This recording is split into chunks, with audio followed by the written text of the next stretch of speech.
Saudos, irmãos, com a paz do Senhor, amém? Vamos orar para a gente iniciar a nossa aula de hoje. Senhor, nosso Deus e nosso Pai, nós queremos te agradecer, Senhor, por estarmos mais uma vez reunidos para estudar a sua palavra. Pedimos que o teu Espírito Santo, Deus, esteja conosco, nos capacitando, nos dando sabedoria, meu Pai, nos dando entendimento e discernimento da sua palavra, da sua vontade, Deus. Repreende todo espírito de engano, toda dúvida, meu Pai, toda mentira que o inimigo tem plantado nas nossas mentes, que o Senhor repreenda em nome de Jesus. Nos capacita, Senhor, nos fortalece, aumenta a nossa fé, meu Pai, em nome de Jesus. Repreende, Senhor, todo o mal, Senhor, todo o laço do inimigo, todo dardo inflamado, Deus, tudo aquilo que não vem de Ti. Nós consagramos, Senhor, a Ti as nossas vidas, Deus, e pedimos, Espírito Santo, fica conosco, em nome de Jesus. Amém. O título da lição de hoje é A Assembleia de Jerusalém. Nós vamos fazer a leitura que está em Atos, capítulo 15, do versículo 22 ao versículo 32, que diz assim: Então pareceu bem aos apóstolos e aos anciãos, com toda a igreja, eleger varões dentre eles e enviá-los com Paulo e Barnabé a Antioquia, a saber, Judas, chamado Barsabás, e Silas, varões distintos entre os irmãos. E por intermédio deles escreveram o seguinte: os apóstolos e os anciãos e os irmãos entre os gentios que estão em Antioquia, Síria e Cilícia, saúde.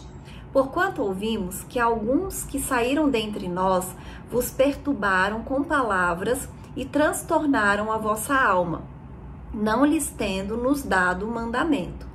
Pareceu-nos bem, reunidos concordemente, eleger alguns varões e enviá-los com os nossos amados Barnabé e Paulo, homens que já expuseram a vida pelo nome de nosso Senhor Jesus Cristo. Enviamos, portanto, Judas e Silas, os quais de boca vos anunciarão também o mesmo. Na verdade, pareceu bem ao Espírito Santo e a nós não vos impor mais encargo algum, senão estas coisas necessárias, que vos abstenhais das coisas sacrificadas aos ídolos, e do sangue e da carne sufocada, e da fornicação. Destas coisas farei bem, se vos guardardes, bem vos vá. Tendo-se eles então despedido, partiram para Antioquia e, ajuntando a multidão, entregaram a carta. E quando a leram, alegraram-se pela exortação. Depois, Judas e Silas, que também eram profetas, exortaram e confirmaram os irmãos com muitas palavras. Amém? Então, todo esse trimestre, nós estudamos o livro de Atos e o início da igreja. A gente viu que a igreja mesmo começou de fato no dia de Pentecostes com o batismo do Espírito Santo. E que nesse começo da igreja, né, como Jesus ele era judeu, os seus apóstolos eram judeus, ele andava ali com judeus, né? Então no início a igreja ela era 100% de judeus, né? E eles pregavam inicialmente apenas para judeus. Mas a gente viu na lição passada, foi na retrasada, não me lembro exatamente, que eles começaram a pregar para os gentios e que os gentios aceitaram e receberam inclusive o batismo com o Espírito Santo. Então não tinha mais como impedir que os gentios, né, pertencessem à igreja, que eles fossem batizados pelo Espírito Santo, isso ninguém podia impedir. Então eles ouviam a palavra da pregação do Evangelho, aceitavam Jesus e eram batizados com o Espírito Santo, começaram a ser batizados nas águas também. Então, agora a igreja ela estava sendo composta por judeus e por gentios, só que tinha uma divergência ali. Por quê? A gente sabe que os judeus, eles têm vários rituais, eles tinham a lei de Moisés, que eles já cumpriam há muitos anos. Então, veja bem, entre Abraão e Jesus, foi um período de aproximadamente 2000 anos. E Deus fez uma aliança com Abraão que ele tinha que circuncidar os homens. Então os judeus, há 2000 anos praticamente, já tinham essa prática de circuncidar todos os homens por causa de uma aliança de Deus com Abraão e a todo o povo de Israel. Então eles estavam obedecendo uma aliança que tinha com Deus. Depois, entre Moisés e Jesus, aproximadamente 1.500 anos de diferença. E Moisés, ele recebeu de Deus a lei. E o povo cumpria, obedecia à lei. Então, olha só quantos anos que os judeus vinham ali fazendo a circuncisão, obedecendo a lei que Deus havia dado para Moisés. E agora eles entenderam que Jesus era o Cristo, era o Filho de Deus, aceitaram Jesus, mas para eles era difícil aceitar os gentios, aceitar essa divergência de costumes, os gentios não fazerem as mesmas coisas, né, de circuncisão, nem obedecer os rituais que os judeus obedeciam por causa da lei de Moisés. Então, para eles, isso tudo foi muito complicado.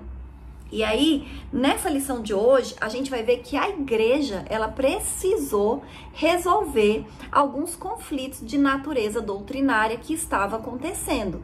Então, eles se reuniram, eles fizeram um concílio, né, que foi chamado Concílio de Jerusalém, e ali eles chegaram a algumas conclusões, né? E então, para facilitar esse convívio entre judeus e gentios. E com certeza, uma das principais divergências que existia era a questão da circuncisão.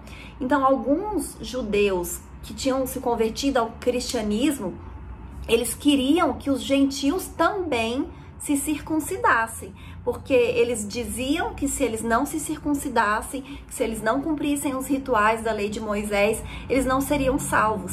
E aí a gente anulava o trabalho de Jesus, se fosse dessa forma, né? Porque a salvação, ela é pela graça, é pelo que Jesus Cristo fez por nós. Então, nessa lição de hoje, a gente vai estudar sobre esse problema doutrinário que aconteceu ali no início da igreja. E o primeiro tópico da lição diz assim, a questão doutrinária, o relatório missionário. Então, essa questão doutrinária se tornou o objeto, né, o assunto desse Concílio de Jerusalém, que está no capítulo 15 de Atos dos Apóstolos, e ele teve seu início na igreja de Antioquia. Então, ela começou quando Paulo e Barnabé apresentaram à igreja de Antioquia um relatório sobre a primeira viagem missionária que eles haviam realizado, né, que eles tinham feito. E nesse relatório, os missionários narraram o que Deus havia feito entre os gentios e como os gentios aceitaram a Jesus.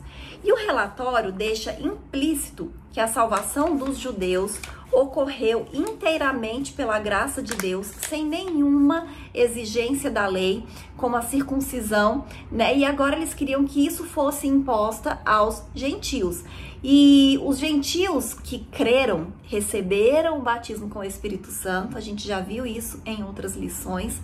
Deus realizou sinais e maravilhas e milagres no meio deles, então não tinha como negar que o Senhor era com eles, né? Que o Senhor havia aceitado, até porque a gente viu também na lição passada a respeito da visão que Pedro teve, né, e do entendimento que ele teve com relação aos judeus. Então, tanto Paulo quanto Barnabé viam a ação de Deus manifestada ali por meio de milagres extraordinários que estavam acontecendo entre os gentios, né? E eles viam nesses milagres, nesses sinais, o sinal da aprovação de Deus. Então, demonstrando que nenhuma outra exigência, além da fé em Jesus, era necessária para a salvação. Porque até então os gentios, eles não faziam nada dos rituais judaicos. E mesmo assim, eles estavam sendo batizados com o Espírito Santo, estavam acontecendo milagres no meio deles. Então, isso deixava claro, né, que a fé em Jesus era suficiente para a salvação. E o próximo subitem diz assim, o legalismo judaizante. Então, Lucas mostra que um grupo de judaizantes se sentiu incomodado com o relatório dos missionários. Então, o que são os judaizantes? São judeus cristãos que queriam obrigar que os gentios se comportassem, seguissem os rituais doutrinários dos judeus. Então, eles se incomodaram com esse relatório, né, da primeira viagem missionária de Paulo. E esse grupo, composto por fariseus supostamente convertidos à fé, que haviam vindo de Jerusalém para Antioquia, se opôs ao ingresso de gentios na igreja, sem que estes antes cumprissem as exigências da lei. Então, houve um confronto entre o grupo judaizante e os missionários Paulo e Barnabé. E aí a questão se tornou grande, tomou grandes proporções.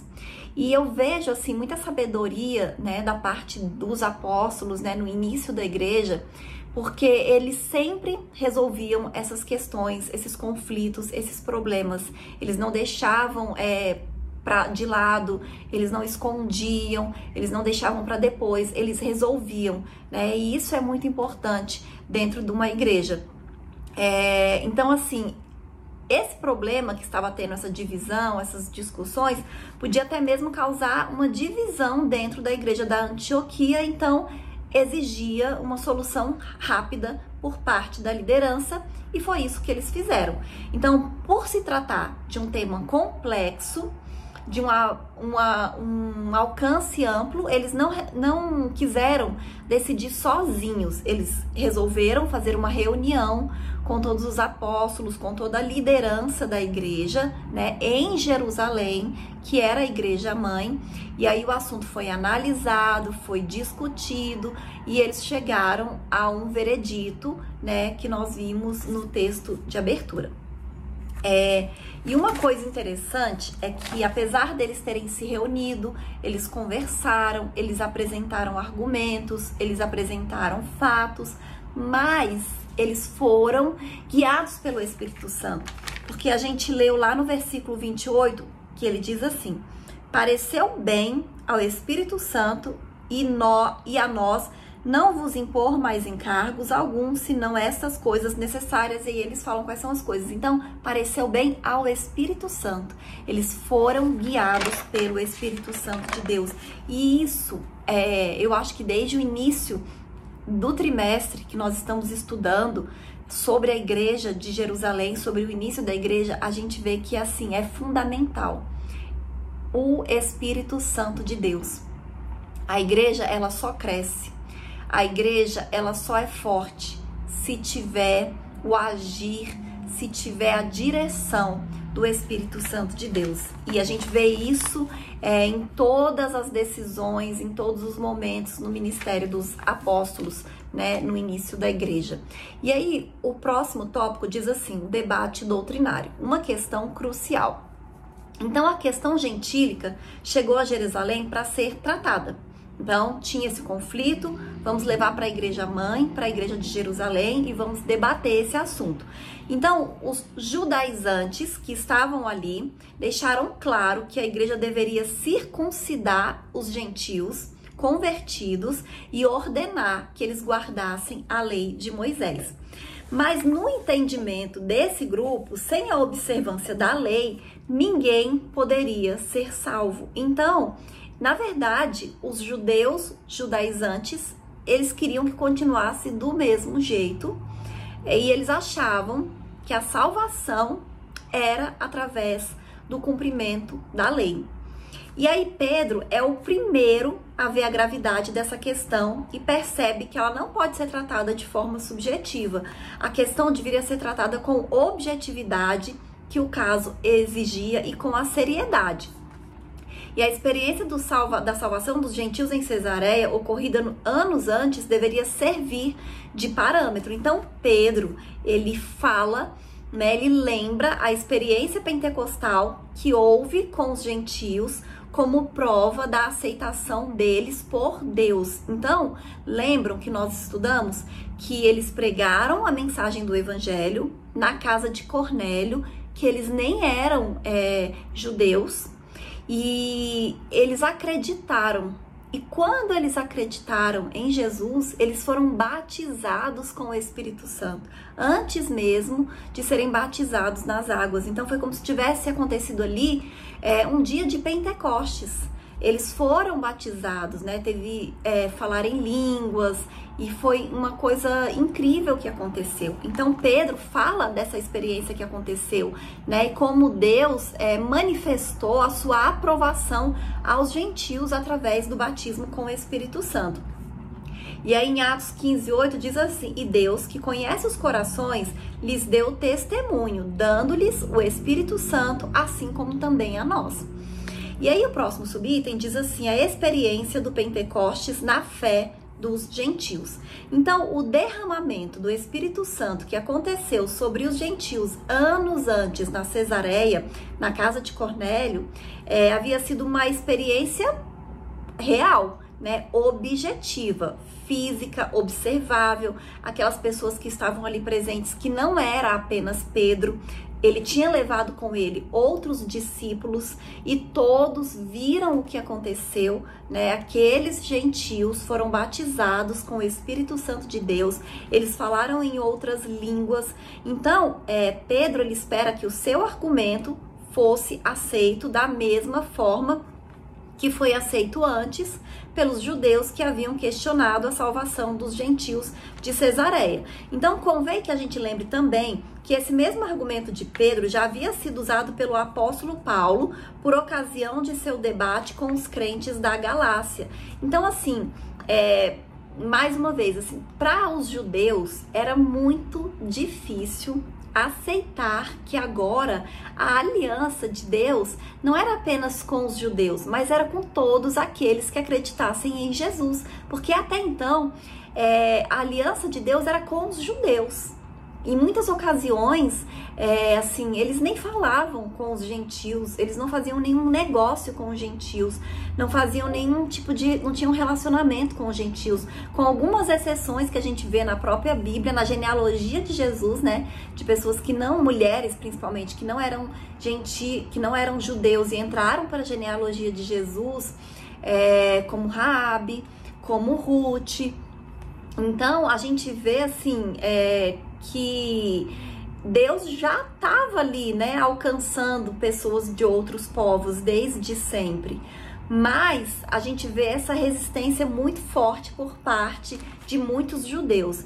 E aí Paulo deixou claro que o recebimento do Espírito Santo era um fato observável e que todos, portanto, tinham a consciência de que o haviam recebido. E aí o próximo tópico diz assim: a fundamentação profética da fé gentílica. Então, enquanto Pedro recorreu à experiência do Pentecostes como sinal de validação da fé gentílica, Tiago, o irmão de Jesus, recorre às profecias para fundamentar sua defesa da aceitação dos gentios na igreja. Para ele, a inclusão dos gentios na igreja estava predita nos profetas. Atos 15, versículo 15, ele diz isso: e com isso concordam as palavras dos profetas, ou seja, já havia sido profetizado isso. Então, a aceitação dos gentios na igreja não era uma inovação sem respaldo nas escrituras, pelo contrário, Deus já havia mostrado aos antigos profetas que os gentios também fariam parte do seu povo, e esse era um favor divino, fruto de sua graça, e que nada mais precisava ser acrescentado. E uma coisa importante da gente observar também, que as pessoas que estavam criando caso com os gentios eram fariseus que haviam se convertido ao cristianismo. E dentro do judaísmo, os fariseus, eles tinham uma importância, eles tinham uma certa autoridade e uma liderança. Só que quando eles vieram para a igreja, que eles aceitaram Jesus, eles eram apenas cristãos. A liderança mesmo eram os apóstolos, né? Não eram eles. E a gente não vê aqui os apóstolos questionando a salvação dos gentios. A gente vê esses judeus judaizantes, né?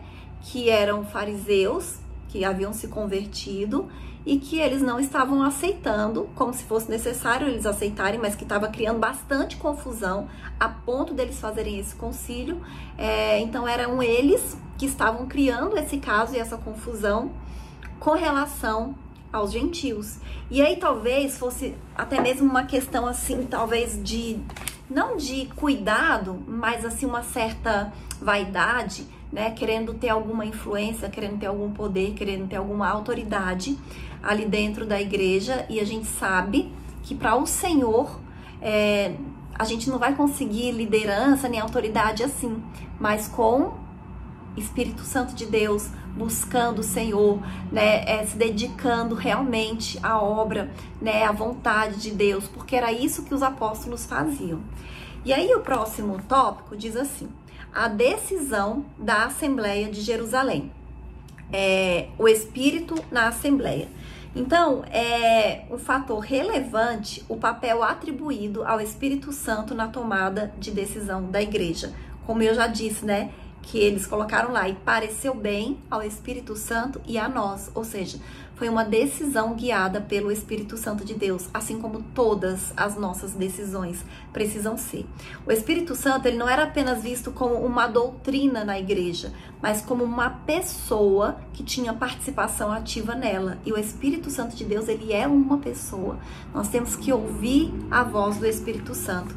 E esse texto, ele faz um paralelo com Atos 5, versículo 32, onde também se destaca a participação ativa do Espírito Santo na vida da igreja, que diz assim: e nós somos testemunhas acerca dessas palavras, nós e o Espírito Santo que Deus deu àqueles que lhe obedecem. Amém?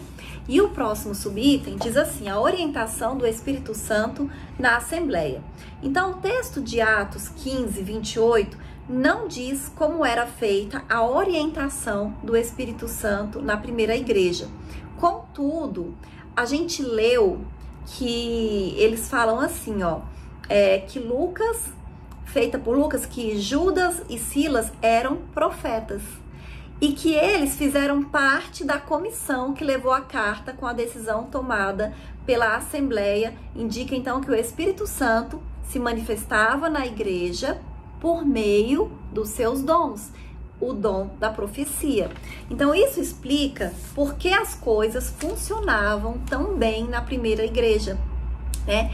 Esse era o padrão da igreja primitiva e também deve ser o padrão da igreja de hoje e das nossas vidas. Nós temos que buscar consultar o Espírito Santo de Deus em todas as coisas, em todas as nossas decisões, porque sem o Espírito Santo de Deus nós não somos nada. Sem o Espírito Santo de Deus, nenhuma igreja subsiste, nada acontece. Nós precisamos ser totalmente dependentes do Espírito Santo de Deus. Amém? E aí o próximo tópico diz assim: o parecer final da Assembleia. Então, depois de muitos debates, um fala uma coisa, outro fala outra coisa, um defende, o outro defende, o parecer da Assembleia foi de que os gentios deveriam se abster das coisas sacrificadas aos ídolos, do sangue, da carne sufocada e da fornicação. Não fala que precisavam ser circuncidados, né? Então é assim até hoje, né? Quem é cristão não precisa fazer circuncisão. A circuncisão é no nosso coração, né? Enquanto isso, os judeus, eles continuam fazendo a circuncisão até hoje. Então fica óbvio que a igreja procurou resolver a questão mantendo-se rigorosamente fiel à doutrina da salvação pela graça. Então a salvação é pela graça, sem os elementos do legalismo judaico, mas evitando os extremos de rejeitar os irmãos judeus que também compartilhavam da mesma fé. Então assim, eram todos cristãos, né? Todos tinham aceitado a Cristo, tanto os judeus quanto os gentios, né? Então a igreja, ela era para todos e continua sendo assim até hoje. O legalismo deveria ser rejeitado, os crentes judeus não. Assim ficou demonstrado que os gentios, eles eram salvos pela graça, mas deveriam impor alguns limites à sua liberdade cristã, a fim de que o convívio com seus irmãos judeus não fossem conflituosos. Então, essa decisão do Concílio de Jerusalém foi uma decisão para facilitar a convivência entre judeus e gentios. E outra coisa interessante, o próprio Lucas, que é o autor do livro de Atos, ele não era judeu. Ele era um médico grego, ou seja, um gentil que se converteu ao Senhor, né? E aí eu vou ler já a conclusão, que diz assim: a igreja sempre será desafiada a enfrentar os problemas que surgem em seu meio. No capítulo 6 de Atos, vimos como ela resolveu um conflito de natureza social provocado por reclamações de crentes helenistas, hebreus de fala grega. Aqui o problema foi de natureza doutrinária, uma questão melindrosa que requeria muita habilidade por parte da liderança para ser resolvida. Graças ao parecer de uma liderança sábia e orientada pelo Espírito Santo, a igreja tomou a decisão certa. A unidade da igreja foi preservada e Deus foi glorificado. Amém? Então, a gente aprendeu nesse trimestre como a igreja ela era guiada pelo Espírito Santo de Deus. E sempre que surgiam conflitos, que surgiam problemas, crises, eles se reuniam, eles conversavam, eles oravam, eles ouviam o que o Espírito Santo queria que eles fizessem e eles tomavam a decisão, né? Eles agiam para resolver aquele problema. E é muito importante a gente aprender com a primeira igreja. A gente aprender, porque se está escrito na Bíblia, significa que alguma coisa é importante, é alguma coisa boa que nós devemos imitar, que nós devemos seguir. Né? Então esse trimestre foi um trimestre assim muito importante de aprendizado para nós como igreja local mesmo, igreja física, né? A gente aprender várias questões que são importantes para a gente colocar em prática no nosso dia a dia, na nossa convivência diária, né? Então essa foi a última lição desse trimestre. Na próxima aula nós já vamos iniciar com a nova revista, né? Novos assuntos que são sempre muito importantes e a gente sempre aprende muito. E essa foi a lição de hoje e até a próxima aula em nome de Jesus.